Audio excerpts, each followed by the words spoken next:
On January 26, 2011, 27-year-old Ellen Greenberg left work early when a snowstorm hit Philadelphia.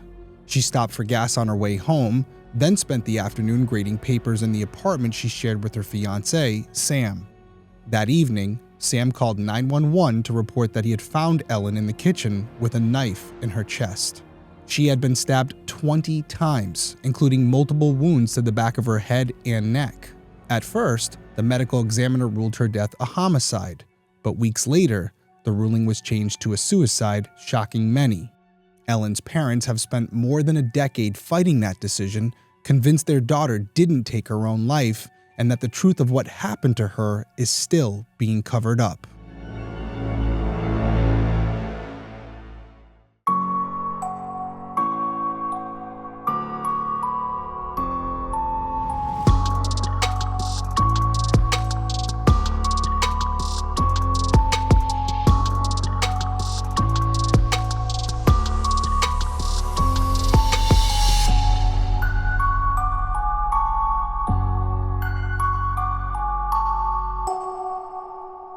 Hey everyone, welcome back to Detective Perspective. My name is Derrick Levasseur. I'm a licensed private investigator and former police detective. Each week I'll be covering an unsolved case in story format. I'll then give you my perspective on the investigation and provide contact information for the individuals or organizations connected to the case so that if you have any tips, you can contact them directly and maybe you can help solve a case. So if you're someone who's interested in true crime, specifically unsolved cases, and you would like to hear my opinion on those investigations, please consider subscribing whether you're watching on YouTube or listening on Apple Podcasts, Spotify, or whatever platform you use. All right, so as you can see from the title and from that intro, we're covering Ellen Greenberg. I have to say that this is probably the most requested case I've ever received since we started Detective Perspective. Almost 100 requests, if not more. And I do think part of it is because of the recent docu-series talking about this whole incident. And I watched it. I understand why. I felt like the documentary was done well, but to me, it left me almost as confused as I was when I started it. You know, there wasn't a lot of answers in there, which I guess is a good thing. They kind of kept it objective, left you in the middle, kind of to develop your own thoughts and opinions. But I feel like that series, with the attention that it got, really spiked this case again and rejuvenated, although there is a huge backing for this case already. So I started looking into this case, we researched it, and I have done a ton of work on this case. In fact, just to be completely transparent with you guys, this episode will be coming out on Monday. I'm recording it on Saturday. I usually record on the Thursday before it comes out, but I tried to do that. And after reading it and watching different podcasts and YouTube videos and docuseries and going over this new 32, 33-page release that just came out, I found myself at different points during the day and the days that followed feeling different about the case. There are points where you feel like one theory could be supported by some of the evidence, and then there's other pieces of evidence that discredit it. And then you go the next day and you feel a different way about it. And there was a small window there where I was talking to my team, wondering if I should even cover this. Not because I was afraid of it, not because I've ever shied away from giving my opinion, but I didn't want to do what the docuseries did for me. And I'm not discrediting the docuseries. I thought it was done well, but I wanted to add value to this case. And I didn't want to cover it and have you guys feeling or being just as confused when you started, or feeling a certain way about it and feeling that I've added no value. So after talking about it and sleeping on it multiple nights, I revisited everything. I went over everything that I had already talked about in my head, that I had researched, that I had watched. I wrote some more notes. I sat there with it. And then I started reaching out to experts in the field, because what I found was it wasn't my detective experience that was confusing me here. I feel like the process of this investigation, there were flaws in it, and we're going to talk about that. That is something I can speak to. But the real crux of this case goes back to the autopsy report and the pathology. That's where this is really at. And so many experts have weighed in on this case. and they don't all agree. But for me to sit here and talk about pathology and to talk about the autopsy report and pick it apart and give my opinion on it, I'm more than entitled to do that. Many have already. But what I really wanted to do was talk to people in the field who have done hundreds, if not thousands of these cases and could maybe share some more insight for me. So as I was doing my research, I had seen a couple pathologists that came out with their findings and came out with their opinions. And there's been some respected leaders in the field. Just a few names that came up. We had Dr. Sarah Wecht back in 2012. We had Dr. Henry Lee. I also stumbled on an interview with the medical examiner that I was familiar with, Priya Banerjee, who used to be the Rhode Island medical examiner. Now she's retired. She's still doing consultation work. She's still doing expert testimony, and she's making her rounds with the different podcasts and YouTube channels. And I saw her thoughts on this case. So I reached out to her, and we had a very good conversation. And during that conversation, she pointed out some things to me that as a detective, I didn't think about or I didn't understand because I'm not a doctor. And this is not something that I'm familiar with. And I have to tell you, after speaking with her, I felt better about my opinion on this case and the way that I was leaning as far as what I think happened here. And I'm going to share that with you. No doubt about it. I'm going to talk about it. And I think I feel confident enough to speak on it after speaking with her. However, we're going to do something different here with this episode, because instead of it being one episode, it's going to be our first multi-part series. Why? There's just no way I can cover this in 45 minutes to an hour. I could just do a 3-hour episode. This episode tonight will be longer.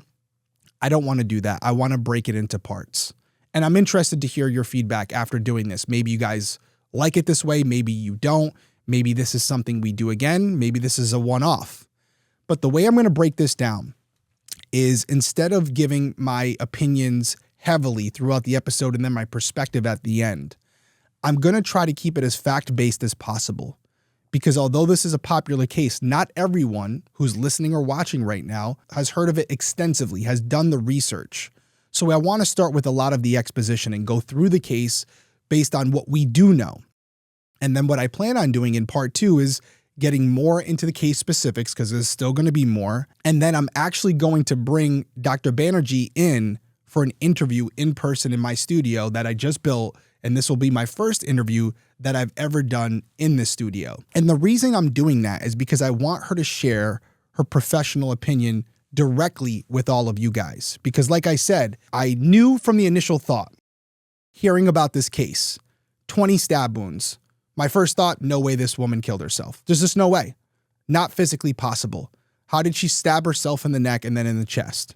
And then you start to dive into some of the details and some of her history, and you think, oh, is there a world where she could have killed herself? Although that's a very unusual set of circumstances, is it possible? And then you start to go back and you start to look at the pathologists and the experts and why they think it's not possible. And then there's biomechanical engineers who think it is. And you just go back and forth. But it wasn't until I spoke to Dr. Banerjee that I was like, okay, I get it. I get it now. I know what I believe, and I want to share that with my audience. So that's how I'm planning on breaking down the series.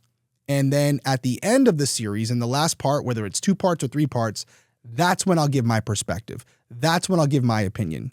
I don't want to influence anybody who hasn't already come to their own conclusions. And so we're going to go through it all. I will be weighing in as we go throughout the episode. But at the end of all of it, we'll talk about it.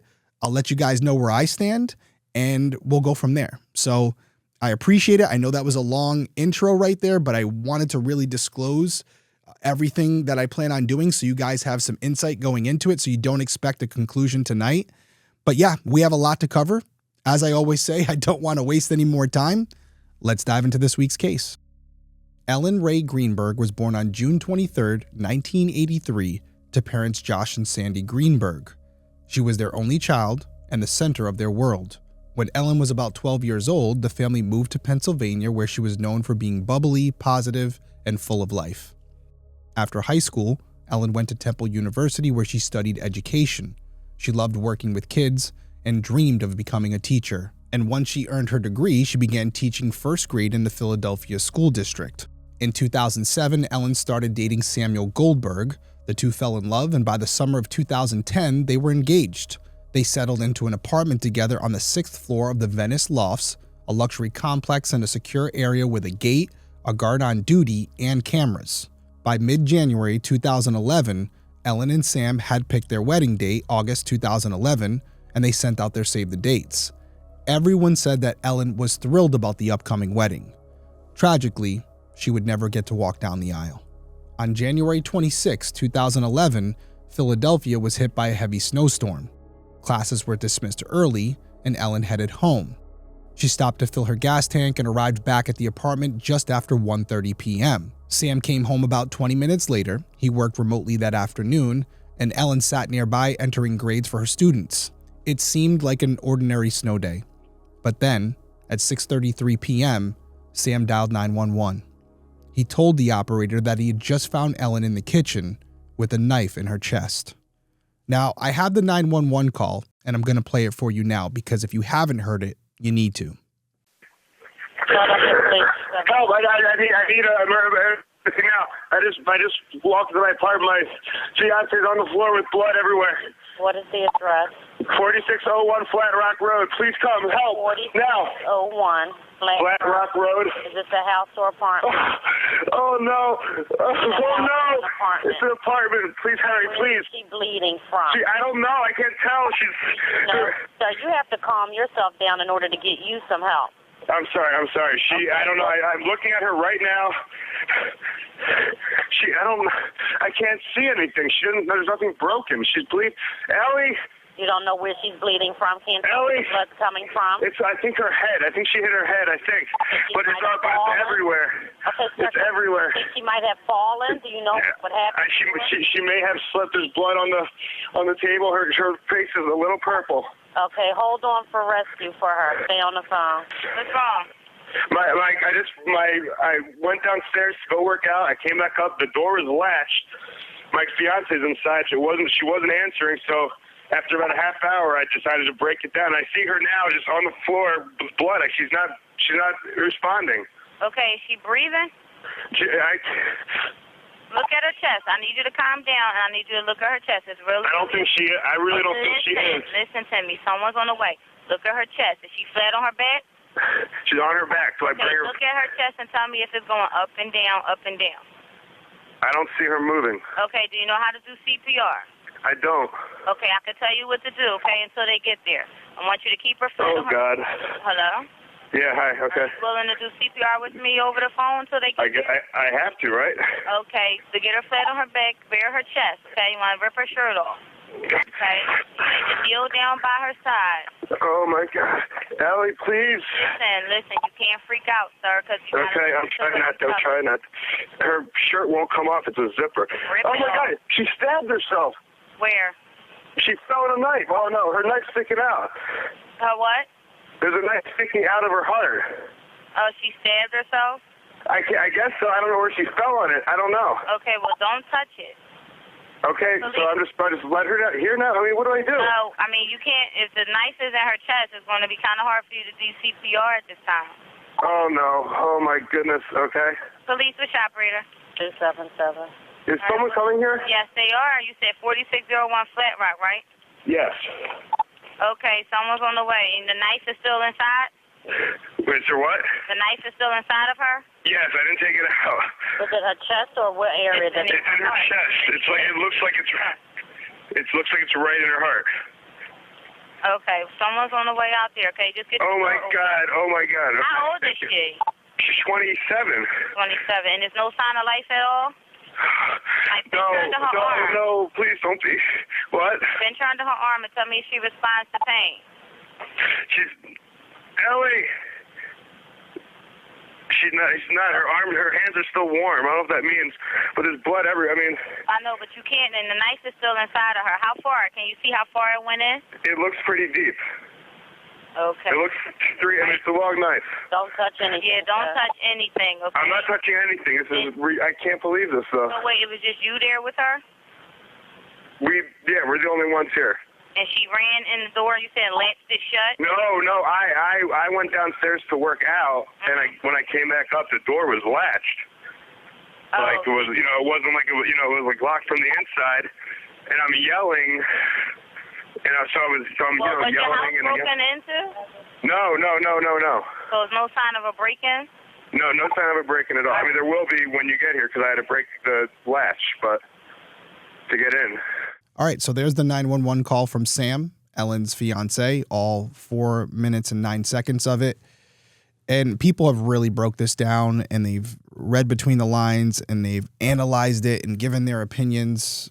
I'm no voice analysis expert. I've talked about these 911 calls before. I like to hear what they have to say and how they say it, but I don't put a lot of stock into the analysis because everyone reacts to trauma differently. So depending on how you want to view this, I do think confirmation bias can come into a lot of it. I will point out a few things. I thought it was interesting that in the very beginning of the call and then at the end, he wanted to point out that he had left the apartment and that the door was locked. Some could say that's because he's just trying to give them context, but he wasn't really even asked at first where he was or what had happened or was he gone or was he there. But it felt like he wanted to get that out. Now, that could just be a natural instinct. There may be nothing malicious about it, but I thought that was interesting. And the other thing was the fact that he didn't notice anything out of the ordinary regarding the knife sticking out of her chest. Apparently it was under her shirt, but still you would expect to see the handle of that knife protruding from her heart, and it would be very obvious that something there didn't look normal. And yet he completely missed that. Now that could be because he's got tunnel vision on her face, or it's because he's trying to act surprised, trying to at least give the impression that he doesn't know what transpired. I know there are people out there who have covered this case and inferred that may be what transpired here. And then people talk a lot about his demeanor, right? He's kind of calm, kind of a jerk at certain points where he's like, oh, I guess I have to, right? When they're asking if he's willing to do CPR. If I had a baseline for how Sam reacted in similar situations when under this type of stress, then I could give you a better assessment of whether this is normal or not, because the baseline would be based on Sam, not me, not you, not anybody else. Everybody is different. The same thing happens in an interrogation room. I know there are experts out there that can use science and psychology and their years of experience to deduce something from behavior, but it's always better when you have a foundation to work off of. So when I'm in that interrogation room, I'm learning about this person in real time. I'm making notes about their specific behaviors, both verbal and nonverbal cues. And then I'm using that as my baseline to develop out of the ordinary behavior as the interview or interrogation moves forward. So not having that type of data to go back and reference when analyzing Sam's 911 call, it hurts. It hurts the investigatory process in that sense where you can make some educated guesses on what his behavior and his tone of voice may infer, but it's not a science. It's not a science, and it would be speculative at best. So that's my interpretation of it. I, again, don't put a lot into it. If he's guilty of something here, you can listen to that and say, yep, makes sense. You could tell guilty as sin. And if he's innocent, then you could look at it and go, this is a guy who just walked in on his fiance, stabbed multiple times, bleeding everywhere, and he's just in shock at this moment. So again, depending on how you want to look at it, I do think you can listen to that audio recording and take what you want out of it. But there were a couple things that he had said that raised an eyebrow. I'll say that. And so after this phone call takes place, he immediately calls his parents, who then notify Ellen's parents. And then at 6:35 p.m., 2 minutes after the 911 call, first responders arrive and found Ellen in the kitchen, positioned in the corner between the sink and the stove. According to court documents, her shoulders were resting against the lower half of the kitchen cabinets. And as far as her positioning, she was slumped downward, sitting on her butt and lower back. Her legs were stretched straight out in front of her, and both arms rested alongside her body. Just to note, officers did document what appeared to be a small cluster of long, dark hairs positioned between her legs. In her left hand, Ellen held a white hand towel that appeared clean. Her right hand was loosely clenched, and her glasses lay on the floor nearby. A 10-inch serrated knife was lodged in the left side of her chest through her clothing. Now, if we go back to the 911 call and we talk about how Sam found and described the knife, this could also raise an eyebrow for you, because if we go back to that, he didn't notice it at first, and when you listen to the recording, you may have interpreted it as, oh, maybe the knife was underneath her shirt and it was just poking the shirt out a little bit. Maybe he missed that. But from the description here, you would have clearly seen the handle sticking out of her chest. He also made a comment about it being a large knife, about being a long knife, I believe he said exactly. And how do you know that instantly? If you can only see the handle, I believe this knife was from a knife block. There's other knives of different sizes in there. Did he immediately recognize what the knife was? Was this a Freudian slip? Was it a guess just based on what he saw? I don't know. I'm pointing it out to you simply to put the thought in your brain and we can all ponder it together. But that was something that I found interesting, considering he didn't even know the knife was there, allegedly, and now he's able to tell you that it's a long knife, even though half of it is plunged into her chest. When first responders examined Ellen's body more closely, they didn't see any clear signs of defense wounds. There were multiple injuries clustered near the knife, but they described them as, quote, superficial. First responders then looked over the scene and noted that the blood was confined to the area where Ellen was found. It hadn't been smeared or transferred around the room, and there were no indications of a struggle. Now, it is worth noting that there was a strainer of fruit on the counter, and the oranges and blueberries inside the strainer looked freshly prepared, as if Ellen had been in the middle of making maybe a fruit salad or something. You also had 2 clean knives in the sink, and both appeared to be free of blood. So when we think about this fruit, it could be a red herring, it could be just trivial, but when you think about it, and you're going to get to a point where law enforcement is telling you that this is a suicide, then you also have to acknowledge that what had happened here was Ellen's in the middle of making some type of snack or fruit salad or whatever you have, and in the middle of that, and while she's cutting up these oranges and blueberries, she decides to stab herself 20 times, one of them directly into her heart. That's the hang up here for many of you. And I get it. I get it. That's a lot to take in. She's in the middle of the day. Her fiance's downstairs using the gym, and she's in the apartment by herself making some type of meal. And in the middle of it, for no reason, nothing to indicate that something happened, she brutally stabs herself in the back of the neck, gashes her head, and then eventually stabs herself in the chest in the middle of making this meal. There are outliers in true crime, but this is a big hang-up for a lot of the experts out there, the pathologists. This is not the normal behavior you see associated with a suicide. And some of these experts have done thousands of cases. And as they admit, there are some unusual circumstances. This is not something you often see. And we haven't even gotten to the injuries yet.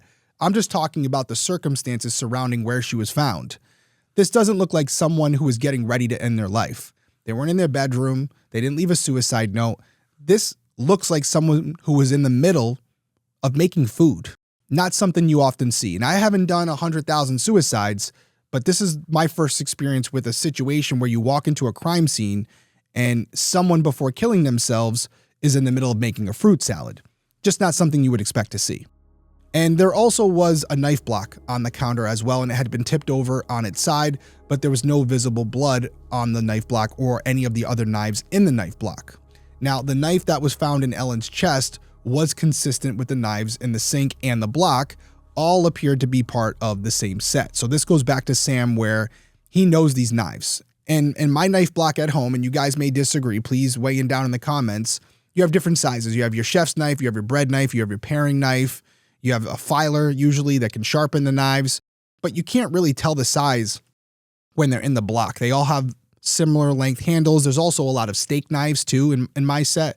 So if you put those knives in front of me, I wouldn't be able to tell you which knife is which. Yes, the paring knife and some of the shorter knives have a little bit smaller of a handle. The bread knife is really the only one that stands out to me. But a lot of the knives look similar, especially when they're in the block. So in that moment, when you're seeing just a handle in your fiance's chest, how are you able to determine that quickly that it's a long knife and not one of the shorter knives? Some of you may disagree with me in the comments. I'm just putting it out there so we can all discuss it. But what we can all agree on, because nobody's disputing it, is that the knife that caused all of these injuries was a knife from inside that apartment. So if you're thinking suicide, it would support it. If you're thinking homicide, if it were Sam, it would support that as well. If you're thinking outside intruder that we haven't identified yet, that gets a little sticky, because then you have to assume that whoever it was went into this apartment and didn't have the weapon with them. So the intentionality may not have been there at first, and then it escalated. So that's something you have to consider, because if we're talking about a person where this is a premeditated murder, they go in there, they kill her, they get out, more than likely they're going to bring their own weapon. The fact that they would use a knife from the knife block, running the risk of leaving their DNA on that knife block, which shouldn't be there because they're not a resident of that apartment, that's a slippery slope. And I don't think that's likely. So we're going to talk about it. We're going to consider it. But these are the circumstances that kind of dispel the potential theory that this was just a random act of violence by someone we haven't figured out who they are yet. According to court documents, detectives were called to the scene.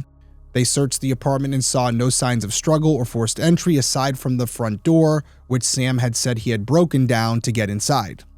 The only other exit was the rear sliding door that led to the 6th floor patio. Now, it's important to note here that snow covered the patio surface. Remember, there's a snowstorm that day, and it was completely undisturbed. There were no tracks or footprints. So that's extremely important, again, when we're talking about all theories at this point, and the possibility that someone had entered the apartment unlawfully, whether it was through the front door, knocking on the door, and presenting themselves as a friendly, getting inside. That's still possible, but to think that someone could have scaled the side of the building and entered through the balcony door, not likely. Not likely unless they can float, because they would have left some type of footprint either entering the apartment or exiting through that same balcony door. No signs of it. So in this instance, the snow is our friend, because it allows us to see if anyone had been out on that patio before this incident took place. Not the case. I also want to mention that there was no suicide note found either. And this is a big thing for a lot of the experts. I was looking at Dr. Cyril Weck's report from 2012. He had noted that usually with a case like this, especially if this person's been thinking about it, building up to it, they would leave a note explaining to their family why they were doing this. We might not agree with their opinions, but at least give us some insight as to why they felt like this was the only way out. This is the only way to stop whatever they were feeling. Again, no note. So if we're to believe that this was a suicide, 1 minute she was fine, the next minute she's stabbing herself. Is it possible? At this point, yeah, sure, it's possible. Does it seem likely? Absolutely not. However, despite all of this, the detectives at the scene immediately theorized that Ellen's death was a suicide. Assistant medical examiner Dr. Marlon Osborne was called to the apartment. Detectives immediately told them about their theory. They also relayed Sam's statement about finding the door locked from the inside and discovering Ellen on the floor. And at first glance, Dr. Osborne agreed that the wounds appeared to be superficial and the scene was treated as a suicide, not a homicide. Huge mistake, and this is something I can speak on. I don't understand it. Yes, you may have come to a conclusion that potentially it was a suicide, but how many cases have detectives or patrolmen walked into and thought something at first and then found out it was something else? This is not rocket science, guys. It's much easier to initially treat the scene as a homicide, which is going to involve all hands on deck, a more thorough crime scene analysis, a higher value on collection of evidence and preservation to make sure if someone has to be charged, they're capable of doing so. It's just more involved, right? It's going to be a lot more intense. It's much easier to do that and then decide later, oh, you know what? This is a suicide. We don't need all of it. Yeah, it took a couple extra man hours, a little bit more resources, but it's better to be safe than sorry. However, when you treat it as a suicide and then realize, oh no, this was a homicide. Well, you can't go back and recreate the scene. You're already left. It's already contaminated. Anything you find now, there's a chain of custody issue. It gives an opportunity for anybody who might be involved to clean up the scene after you leave. So you're screwed. you're screwed and you can't go back and do your job. So this was a mistake. This should not have happened. Again, I told you at the beginning, I'm going to bring in a pathologist to talk about what I think is the most important thing in the case. However, this is also critical as well. And it's going to come more into play when I get further into the story. But even at this point, this is not what you do. If there's any question at all, and there should be, you treat it as a homicide and you work backwards if you need to. So as I just kind of alluded to, because it wasn't treated as a homicide, the apartment was never processed as a crime scene. And according to Penn Live, only a, quote, limited number of crime scene photos were taken, and the only items collected for evidence were the medications that belonged to Ellen and her journal. The detectives left behind her phone and both of her laptops. Again, huge mistake that you have digital data on there that could indicate maybe it's a suicide or maybe it's something else. Maybe there's a motive there. But by leaving it behind, you allow for the possibility of tampering and contamination. Huge mistake. I would like to think that if they could go over and do it again, they would have taken that stuff, because even if there wasn't nothing on there, at least they could say that. But they didn't, and you can't go back now. Sam was also taken to the station for an interview that night, and according to the medical examiner's report released as I was putting this whole episode together, Sam told detectives that he had got home just before 2 p.m. and Ellen was already there. He did say that she was upset about her job and mentioned wanting to quit. He further explained that Ellen had been stressed about work for a couple of weeks leading up to that day. Sam said he offered her some words of encouragement, then he left the apartment around 4:45 p.m. to use the building's gym. When he left, Ellen was grading papers. 35 minutes later, he returned to the apartment, but the latch on the door was engaged so he couldn't get inside. Sam called and texted Ellen to let him in, but he got no response. He then went down to the lobby to speak with the building's concierge to see if maintenance could help him open the door. They didn't have a way to open the latch from the outside, so he went back upstairs and tried calling her again, but still, there was no answer. Sam told detectives that he then forced his way inside, and that's when he saw Ellen on the kitchen floor, and he immediately called 911. After Sam was done giving his statement, he was free to go, and the apartment was released back to him without being forensically searched by crime scene technicians. Obviously, as I mentioned a few minutes ago, big mistake. Meanwhile, Ellen's body had been transported for autopsy. Notably, the knife wasn't bagged at the scene. It remained in Ellen's body until Dr. Osborne removed it during the autopsy the following day. The knife and Ellen's clothing were collected as evidence and sent off for testing. And it's worth noting that when those results came back, they both had Ellen's DNA on them, but no one else's. We're just scratching the surface. We have a lot more to cover. We're going to talk about it right after the break.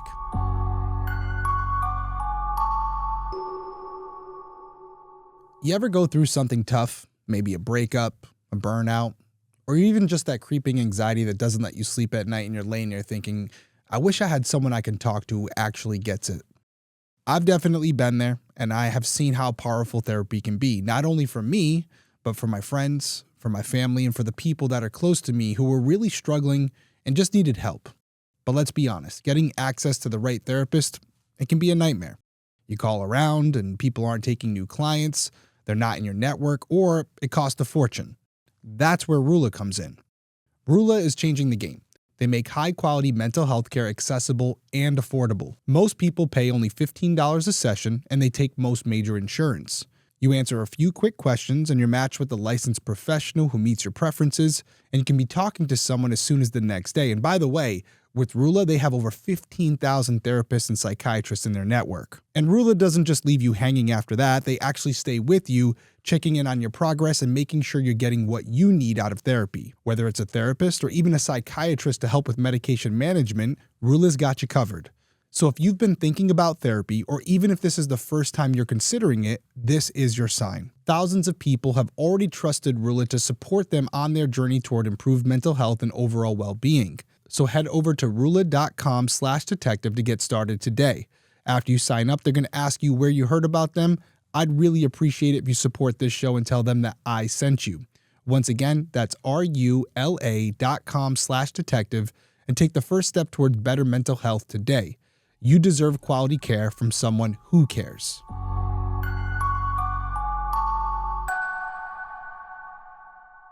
Okay, we're back.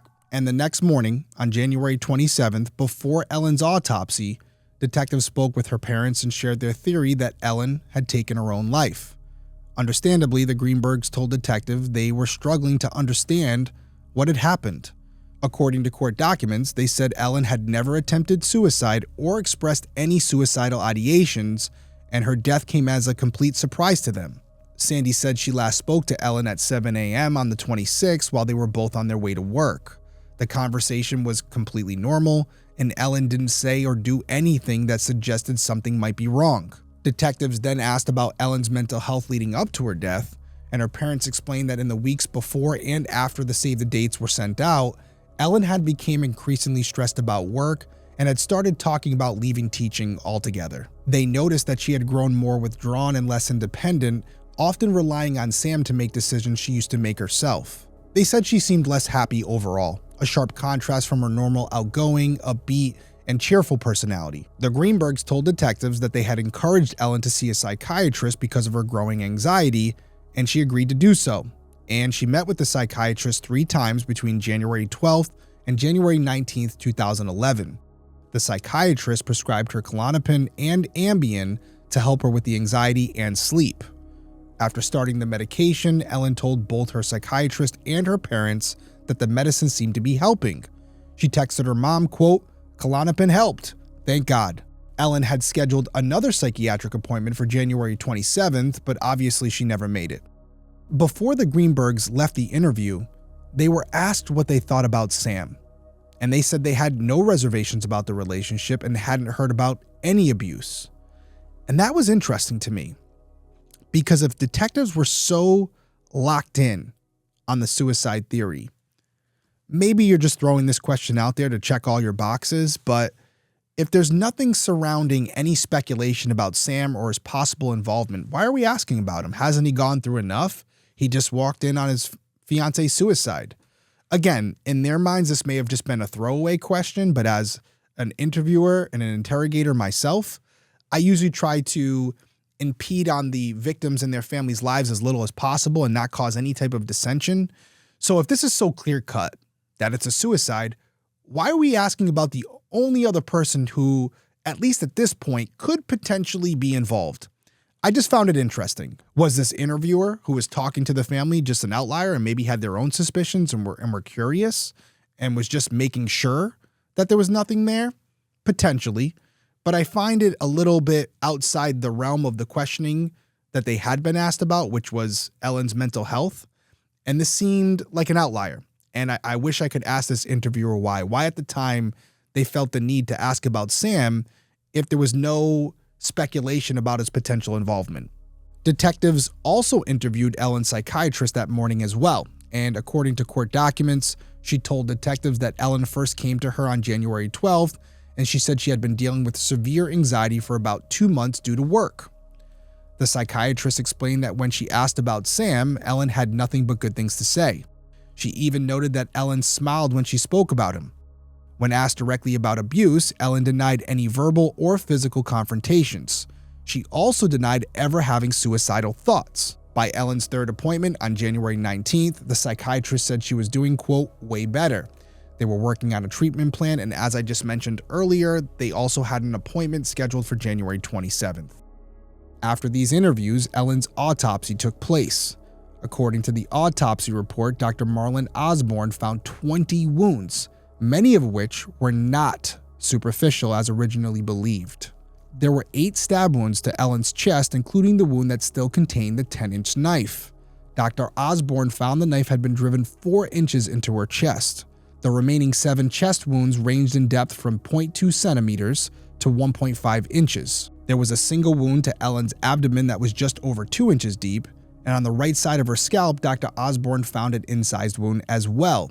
Now, the incised wound, the best way I could describe it is if you get hit with like a sharp object, the corner of something, it can cause like a split, like a gash, a clean gash on your head. I'm sure if any of you have children or maybe yourself, you walk into something, the corner of something sharp, it can split you right open. That's the best way I can describe it. The remaining 10 wounds were located on the back of Ellen's neck. They varied in depth between 0.2 centimeters and 3 inches deep. Now, 2 of these neck wounds stood out to Dr. Osborne. One of them was the 3-inch wound at the base of her skull, and it impacted her cerebellum, which is the part of the brain that controls coordination, balance, and movement. Another wound measured 2 3/4 inches and extended between Ellen's 2nd and 3rd vertebrae, moving, quote, down over the spinal cord. And while there was no obvious damage to the spinal cord itself, Dr. Osborne noted that the injury would have been enough to incapacitate Ellen due to both pain and physiological response. This wound alone led Dr. Osborne to conclude that Ellen had been murdered. So he removed and preserved this section of her spinal column that contained the injury, now because he considered it a valuable piece of evidence. Dr. Osborne also documented 11 bruises and various stages of healing on Ellen's wrists, right arm, abdomen, and right leg. He did not investigate the bruises beyond noting them on the report. In addition, toxicology testing showed subtherapeutic levels of Klonopin and Ambien in Ellen's system, which, as you know, were both prescribed medications. After completing the autopsy, Dr. Osborne officially ruled Ellen's death a homicide. And that's it. That's it right there, right? That's where everyone out there who is crying out for a more thorough investigation, is asking federal investigators to get involved with this case, is asking the U.S. attorney, I believe his name's Metcalf, to get involved. This right here is a big part of that. The initial investigation conducted by the original pathologist ruled that Ellen had been killed. This isn't speculation. This isn't conjecture. This is the actual doctor who had Ellen's body in front of him. He determined, based on the injuries that he observed with his own eyes, that she had been killed by someone else. That's compelling. I don't care who you are. I don't care what side of the aisle you fall on in this case. This is why a large part of the population believes that Ellen Greenberg was killed and that she did not kill herself. And I completely understand where you're coming from, because I agree with you. Other than a couple detectives who went to the crime scene and pretty much ruled right away that it was a suicide, the real boots on the ground here, the doctor, came out and said it publicly. This young woman was killed. And yeah, so that's why everyone's in an uproar over this case, because initially, which doesn't often happen, this was classified as a homicide by the ME, and usually it's the other way around, where it's ruled an accidental death or a suicide, and we're screaming, no, this was a homicide.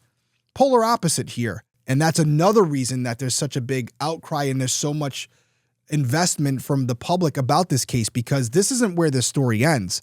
We're really, I know I say this in all these cases, but we're just getting started, which is, again, another reason why I have to spend so much time on it in not only this episode, but in future episodes, because there's no way we can cover it all. So yes, I don't want to skate over this. This case was officially ruled a homicide by the ME's office based on her injuries. He ruled that based on what happened to her neck, there was no way that she would have been able to physically stab herself after injuring her spinal cord. So basically, to dumb it down for me and everybody else who may need it, essentially what Dr. Osborne is saying is, hey, we know that the last stab wound was into her chest. That's where the knife was found. We believe that knife caused all the other injuries. There's no way that she would have been able to injure her spinal cord and then still physically stab herself in the chest. Sounds pretty simple to me, right? Not a lot of interpretation needed there. And the medical examiner's office shared this determination with the public as well. And according to court documents, the Philadelphia Police Department immediately pushed back against the ruling. They then asked Dr. Osborne to change the manner of death to pending while they continued their investigation. The following day, homicide detectives were brought into the case and they searched the apartment for the first time. One of the only items they collected as evidence was Ellen's engagement ring, which was a family heirloom. They didn't obtain Ellen's phone or her laptops, and that's because they weren't there. Detectives also reviewed surveillance footage, key fob data, and phone records to piece together a timeline of Ellen and Sam's movements for that day. Let's break that down, starting with after they both got home for the snow day. We know that while Ellen was grading papers, she was also texting with a friend, and the conversation seemed completely normal. In fact, at 2:33 p.m., Ellen called a restaurant and made a dinner reservation with that same friend. And this was the last call she ever made. So again, if we go back to suicide real quick, This is someone who's going to be taking their own life in just a couple hours, and yet they're making dinner reservations with a friend. Has it happened before? Yes, it has, but highly unlikely. Not something you often see associated with a suicide. Then Ellen continued texting with that same friend. And as the conversation came to an end, she talked about work, saying she was just struggling to get the grades entered and that she wanted to scream. At 3:47 p.m., her friend responded saying that she would help her grade that evening if Ellen scanned the papers and sent them over, but Ellen never responded, and she didn't use her phone again after that. Surveillance footage and keycard records revealed that at 4:51 p.m., Sam entered the building's gym. He left at 5:30 p.m., and 1 minute later, he was seen getting on the lobby elevator while reading the mail. Unfortunately, there were no cameras on the 6th floor, so it's unclear exactly what all happened when Sam was up there, and isn't that always the way of it, right? Another point of contention here where we don't have video evidence that could help support or disprove certain reports of what happened. And I do know that this is a point of contention for a lot of people who've studied this case. I was watching some videos from Gavin Fish. He has an extensive series on this. And he was asked in one of his videos if he felt like the latch could be locked from the outside. And he responded by saying, well, that's not the right question. The question should be, was it locked at all? And that is something that we don't know. We only have Sam's account of what happened. Now, there are some witnesses, especially from this new 32-page report, that suggest there was something behind the door, that there was some resistance where the door couldn't be opened. And we're going to get into that. I'm trying to go in chronological order here, but we are going to address it. But yeah, this is something where if we had video footage from that floor, it would give us even more information to determine what happened that evening, but we don't have it. How often do we get this, right? In all these cases where if we just had one more camera, maybe I wouldn't be sitting here right now. Who knows? According to court documents, from 5:32 p.m. to 5:54 p.m., Sam sent multiple text messages to Ellen. As time went on, they grew more and more tense. He wrote things like, quote, "I'm getting pissed. You better have an excuse. What the fuck? Ah, and you have no idea." What you want to take from this, I don't know. It could be just a guy who's frustrated and maybe he's someone who has a big bark but no bite. On the other hand, things like, you better have an excuse, you have no idea, I don't know what to take from that. It could be something completely innocent, but the comments like, you better have an excuse, or you have no idea, what do you mean by you have no idea? How would that sentence end? What else would be added to it? Is you have no idea how pissed I am, or you have no idea what I'm going to do when I get inside? Big difference, right? And so that's some concern there, that he's that frustrated and that he's making those comments where if she's not answering him, what does he hope to accomplish in that moment other than threatening her? So yeah, could be just a guy who's mad. Listen, I'll be the first to admit, I've had plenty of arguments with my significant other, and I'm sure you have as well. And it's not uncommon to be upset with your partner and say some things you don't mean, but we wouldn't be doing our job if we didn't acknowledge it. But I do want everyone to pause the episode, pause the video right now. Man or woman, single or married, or in a situationship, whatever it might be. What do you think of these quotes? What do you think of these text messages? Is it a nothing burger, or do you think it's a look into maybe the behavior and the verbiage that Sam used with Ellen on a consistent basis? Now, if that's the case, if this is truly how he felt, now it poses another question for you. Because if he's saying these things and he truly means it and he's threatening her, and this is something he often does, if he already knows that she's dead behind that door, is this what he's going to say? Or is he going to say it to throw law enforcement off the scent, right? You see how I'm doing that? You could take it both ways. Is this all staged, or is this his true feelings?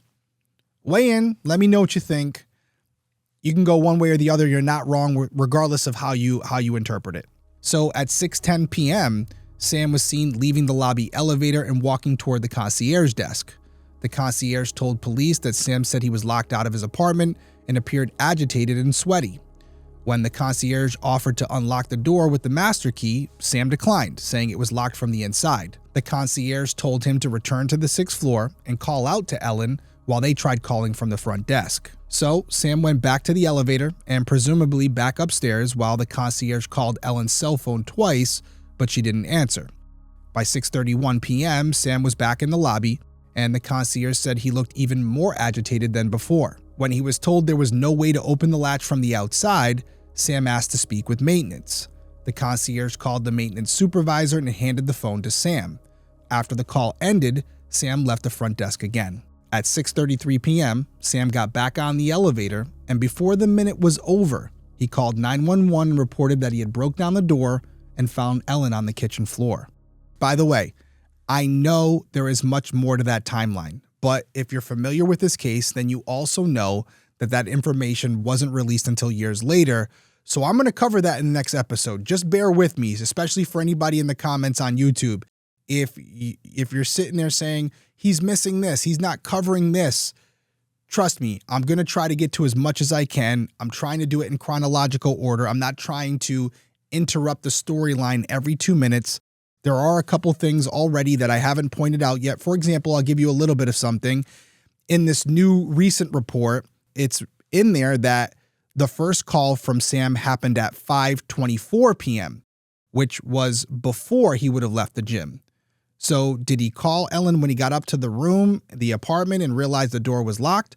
Or did he start calling her before he left the gym? This is just one small thing that came out many years later. So I'm going to get to it. We're going to talk about it all. I'm just trying to get through the storyline. So stick with me on this.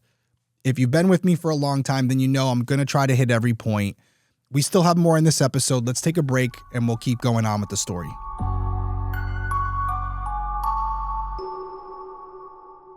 Shopping, planning, and cooking food really can be simple and stress-free. Imagine having your weekly shopping cart filled for you and your meals for the week decided on. Taking all the work off my plate is why I love Hungry Root. Hungry Root takes the stress out of mealtime by filling your cart with personalized picks and planning your week of meals, getting smarter with every order. With over 15,000 recipes to choose from each week, many of them ready in just 15 minutes or less, and a wide grocery selection including smoothies, sweets, kid snacks, salad kits, ready-to-eat meals, and supplements, it's easy to find options that fit your whole family's taste and nutrition goals. Hungry Root helps you eat well and reach your diet or health goals, whether that's gluten-free, dairy-free, high protein, focused on gut health, or anything else. Just take a quick quiz, and their smart cart technology recommends groceries, recipes, and supplements tailored to your taste and needs. It's like having your own personal shopper and chef all in one, so you can spend less time planning and more time doing what you love. I just recently had their grass-fed beef ribeye steak. I also had a sweet potato, a microwavable sweet potato. I don't know if this is a new concept. Maybe I'm just behind on this one, but it came in like this microwave-safe saran wrap. You put it in the microwave for a few minutes, it pops out, and it tastes like it was baked in the oven. It was absolutely delicious. Again, don't make fun of me. I had never seen that before. Absolutely loved it. I also tried their buffalo chicken jerky stick, which was delicious. And of course, I had my go-to, the sun butter and jam dipper. If you haven't tried those yet, you have to. And Hungry Root holds all of its food to high standards, screening out over 200 additives, including high fructose corn syrup, artificial sweeteners, and preservatives.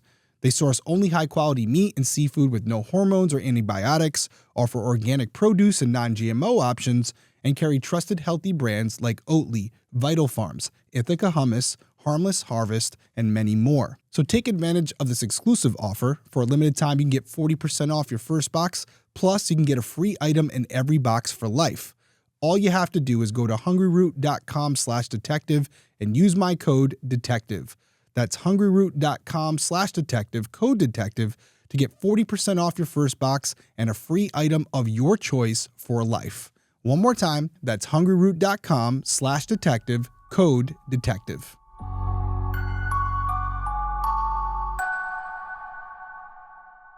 Okay, we're back, and before the break, I was just mentioning, I'm trying to stay in chronological order here, but I'm going to be referencing some of the stuff in this new medical examiner's report from Lindsay Simon, and here's a moment right here. I'm going to get to something. So in addition to checking the key fob data, looking at surveillance footage, looking at cell phone records, Detectives also spoke with the neighbors, and according to the new medical examiner's report from Lindsay Simon, one neighbor told the police that they arrived home between 5:30 and 5:45 p.m., and when they did, they saw Sam in the hallway knocking on his apartment door asking to be let in. And this neighbor went on to say that when they went inside their apartment, they could still hear Sam knocking on his door.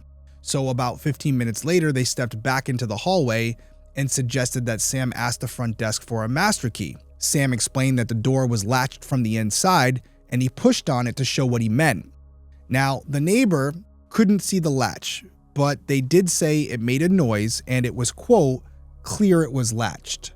After that point, the neighbor went back into their apartment. On January 29th, detectives interviewed 3 of Ellen's friends. All of them described her as being stressed, anxious, or depressed about her job as a teacher. However, she was not suicidal, according to them. None of the friends expressed any concern about Sam. One described their relationship as, quote, wonderful. Another said Ellen, quote, loved her fiancé to pieces. The third claimed that Sam was, quote, a great guy. That same day, detectives collected Ellen's cell phone, her work and personal laptops, and Sam's laptop from his family. Ellen's work computer was searched, and detectives learned its last activity was 4:46 p.m.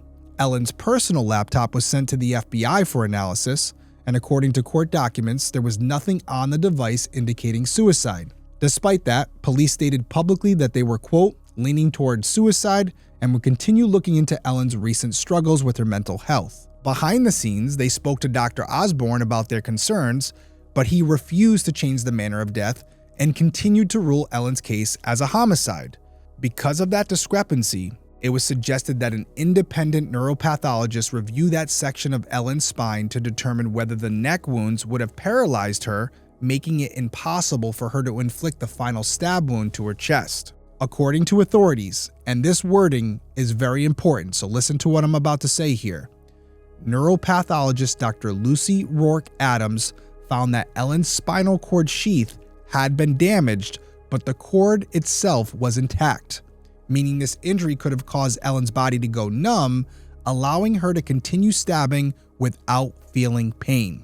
And that conclusion reopened the possibility that this was in fact a suicide, but that's not where the story with Dr. Rourke Adams ends, because there are some discrepancies, which is why I told you to focus on the words, because remember, these were conveyed to us by authorities, not Dr. Rourke Adams herself, which is very important. On February 6th, Sam spoke to detectives again, and according to the newly released medical examiner's report, he elaborated on the statement that he had given the night of Ellen's death, and Sam repeated the same account of the day leading up to finding her, with a few added details. He told detectives that Ellen had been, quote, very stressed about school that day, specifically because grades were due. He said she had tried to work that afternoon but seemed unable to concentrate. Sam claimed he consoled Ellen and then he went to the gym. He said Ellen typically only latched the door shut when she went to sleep or when he was traveling, and that she didn't usually lock it when he went to the gym. Sam then explained that he didn't force entry into the apartment sooner because he thought Ellen might have been in the shower, wearing headphones, or even taking a nap. Sam was also asked for details about Ellen's state of mind leading up to January 26th. He denied knowing of any prior self-harm and said he hadn't had any serious concerns about Ellen's mental health before her death. He also denied any domestic violence in their relationship. Sam stated that Ellen had lost her confidence in her teaching abilities at the start of the 2010 school year and that her job had started to, quote, take over her life. And I will say, speaking anecdotally, I think we've all had people in our lives who have a job that they hate and all they want to do is talk about it. Whether you go to lunch, whether you're just sitting on the couch watching TV, whether you're at a family event, if they have an opportunity to segue into how much they hate their job or how many struggles they're having with a particular colleague or a boss, they just can't seem to get over it. I know a lot of you have to have had experienced that. And, you know, if they trust you and they feel like they can open up to you and they can vent to you and you're willing to listen, sometimes they can take advantage of that. And although you want to be a good friend or a good partner, it can become a lot where all they want to do is talk about that day or night. It consumes them. And so I get it. From that perspective, I can understand where she was going through a difficult time And it was something that even when she wasn't at work, that's all she could think about. I've been there. I'm sure many of you have been there. It's a normal thing. It happens. Does it lead us to kill ourselves? And we really got to think about this too, because we can't just skate over it, right? Everyone here has said that she was struggling with her teaching abilities at school. And on this particular day, she was grading papers and she was struggling to get them in on time. That's what they're all saying. And it's proven in the text messages. That was the big hang up here. Is that going to drive someone to kill themselves? Is that the trigger? Being late with a couple grades? And by the way, I'm not trying to diminish what teachers do. I couldn't do it. I got 2 kids and 2 is more than enough for me. But what I'm saying here is we have to believe that even though she had been struggling with the school year, it was the possible tardiness of a few grades that led her to stabbing herself 20 times. And I'm not trying to be sarcastic here. That's what we have to believe, is that it finally was too much for her. It finally got to her. The grades were the breaking point, even though a friend offered to help. And based on what Sam has told us, she would have been still alive at that point, unharmed. So all that being said, this is what drove her to this. I don't know, guys. I'm struggling to get there. And I think a lot of you are in the same boat. And that's why so many of you have asked me to cover this. Now I'm understanding why. And while Sam was talking to detectives about how school was taking over her life, he also explained that she started to avoid social events and she was making more excuses to stay home, usually citing work-related reasons.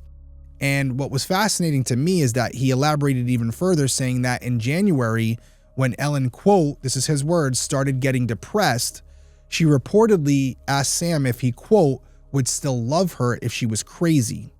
And now, of course, according to Sam, he responded by saying, hey, listen, my love, quote, is unconditional. And at another point, Ellen told Sam that, quote, she just wanted to feel like her old self again. So these are all things that Sam is now elaborating on. He's painting more of a picture that she was depressed and anxious and really consumed by this, and even stating that she was crazy. Make what you want of it. I'm just reporting the facts to you. This is what Sam is telling detectives at a later date. And this is his words, right? We have no way to confirm that it's actually true. Ellen's no longer with us, so he's the only game in town. There's no person that we can corroborate his statements from. So that's the unfortunate thing here. It is convenient when you think about the possibility that he's involved some way, that he's painting a stronger picture as to why she would have killed herself. Now, there's also a possibility he's telling the truth, and it's just adding more context to the fact that Ellen killed herself. It's giving us more of an explanation as to why she may have done what she did and how she was feeling at the time when she did it. But again, I'm just going to go back to the whole premise of why she killed herself. School not being what she wanted it to be, her job not being what she had hoped it would be, and the grades being due and her not having them in on time. Listen, this is a job. You can quit your job. You can go do something else. She knows this. Ellen knows this. Everybody knows this. So to think, even if she made these statements, that it would lead to this, it's still a big jump for me. Sorry. Even if his statements are true, I don't see the correlation of how we get from that to this. And I will say, after Sam gave his statement, which you can take it or leave it, he did voluntarily provide a DNA sample, and that was the end of the interaction. So he is being cooperative. I will say that. He's cooperative. He's speaking with law enforcement. He's providing anything they want. That is more than we can say for some other people. So law enforcement speaks with Sam. He gives the interview. He gives the DNA samples. And then 3 days later, on February 9th, detectives interviewed Ellen's coworkers. They said she had been very stressed about recent grading changes at the school, and she had talked about quitting, though Sam had urged her not to. Her coworkers went on to say that she had recently started treatment for stress and sleep issues, but she also told them that the medication was helping. And despite her anxiety, they described her as happy about the engagement and said she often spoke warmly about Sam. So now fast forward to February 18th, just 9 days after interviews with Ellen's coworkers, the Philadelphia Police Department declared that Ellen Greenberg's death had now been ruled a suicide. Detectives said they had no evidence pointing to another conclusion and were, quote, just letting things go where it went. But here's the thing. At that time, Dr. Osborne still had not changed his findings. In his eyes, Ellen's death was still a homicide. However, that ruling wouldn't last much longer because around 6 weeks later, Dr. Osborne reluctantly updated Ellen's death certificate, changing the manner of death from homicide to suicide. And one of the reasons for this change was Dr. Rourke Adams' findings, where she allegedly told authorities that Ellen still could have stabbed herself in the chest even after stabbing herself in the neck. But Josh and Sandy weren't convinced. They believed their daughter hadn't taken her own life, and they decided to launch their own investigation. And what they uncovered was astounding. First off, Sam's cousin, who is an attorney, arrived at the apartment 1 minute after the 911 call. Also, Sam's family had the apartment professionally cleaned even before Ellen's autopsy was complete. And Dr. Rourke Adams, the expert whose statement police used to justify their suicide ruling, she later said she never even examined Ellen's spinal sheath at all. And that's just the tip of the iceberg. But all of that and more, we'll have to wait for part 2. And in addition to going over more facts in this case, because they were constantly unfolding over the years up until just a few days ago, I'm going to sit down for a conversation with pathologist Dr. Priya Banerjee, who is the former medical examiner here in Rhode Island. And she has strong opinions about this case. And a big reason, as I mentioned, why I decided to cover it was how convincing she was in her analysis of these injuries and what they indicate. And I'm going to let her tell you directly, but I will tell you, it got me to where I am right now. And that's why I'm covering it. And it's why I want her on the show. So we got a lot more to go over. This is different. It feels weird not giving you my perspective right now, but we got a whole nother episode to go, maybe even one more. Let me know what you guys think so far. If there's something that you feel I'm not going to cover and it needs to be covered and you want to weigh in down in the comments, please feel free to do so. I know there's a lot. I know there's more injuries we haven't talked about. I know there's some timestamp issues. I know there's some discrepancies in the reporting on what happened that evening, specifically from Sam. Did he have someone come upstairs? Did he not? I'm aware of all of it, but if there's something you really want to make sure that I hit, leave it down in the comments because I will be reading all of them because I want to get this right. I don't want to leave any stone unturned. I want to give it the attention and respect that it deserves, not only for Ellen, her family, but everyone involved. And I don't take it lightly that all of you have trusted me to cover this case. So many recommendations for you guys and suggestions that I cover this one, and that has not been lost on me, that you respect my opinion and you wanted me to put my stamp on it. And I don't take that responsibility lightly. So I promise you, I'm going to do my best. We have a lot more to cover. But until then, everyone stay safe out there, and I'll see you next week for part 2.